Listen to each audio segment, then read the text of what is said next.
Here's your Farm and Ranch Report from the Montana Ag Network. And good morning, everybody. It's time for your Farm and Ranch News. Well, the Montana Department of Livestock will hold a series of informational meetings on brucellosis regulations later this month and into September.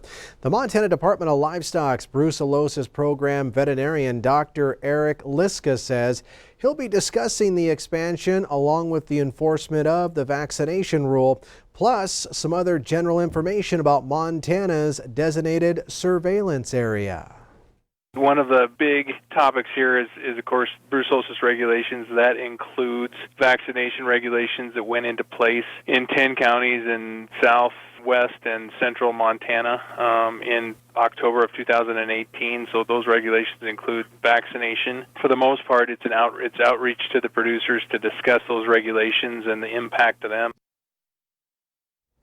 Again, these informational meetings are intended to present some new information as well as answer public and producer questions about brucellosis-related regulations. In the meantime, to check out the times and locations, we invite you to please visit our Montana Ag Network Facebook page. Stay with us. We'll have more ag news right after this. Am I ever a lucky tire? My days are always filled with adventure. In the mountains, getting dirty, up early, and home late. I'm a Cooper, so I can get through the most rugged terrain with the peace of mind my owner needs. But if anything ever does happen, I always know Tireama will take care of me. Right now, you can save up to $145 on a new set of qualifying Cooper tires, including the Discoverer AT3, STT Pro, and ST Max. Offer ends August 31st. Visit your neighborhood Tireama or tireama.com for details. Roots. They anchor CHS to Montana. CHS is your partner for feed, for fuel, for agronomy, for grain. CHS is the largest agricultural cooperative in the world. CHS leads because our owners know this land and know how to make the most of this modern farming world. CHS is your cooperative. CHS, creating connections to empower agriculture. Well, the Kansas City Federal Reserve Bank says that farm income and credit conditions actually show signs of stabilizing. In its second quarter survey of farm lending conditions, the bank says higher corn prices along with trade relief payments could have contributed to a slower pace of decline in expectations for farm income and credit.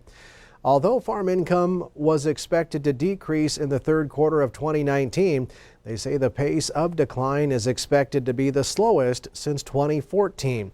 Slightly more than 40% of bankers reported that farm income was lower compared with almost 75% and 60% at this same time in 2016 and 2017.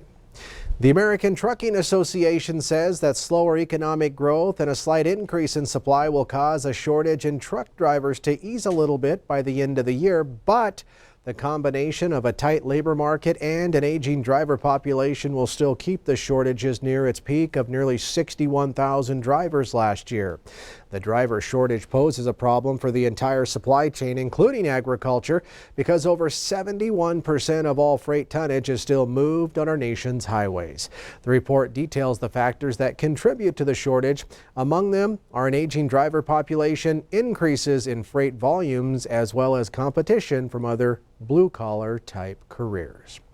And according to Drovers.com, a lawsuit in Oregon's Wasco County Circuit Court claims the August 2017 wildfire there that burned 68,000 acres was caused by a rancher and John Deere, the manufacturer of a combine that sparked that blaze. Now, the suit filed by the Confederated Tribes of Warm Springs claims the wildfire burned tens of thousands of acres on the reservation and caused hundreds of evacuations. The tribe is now seeking over $12 million in economic damage from lost timber resources. Meanwhile, the Oregon State Fire Marshal determined, though, the cause of the fire was accidental, probably caused by the use of a combine for routine harvesting operations. Well, that does it from the Ag Desk. Have a great day.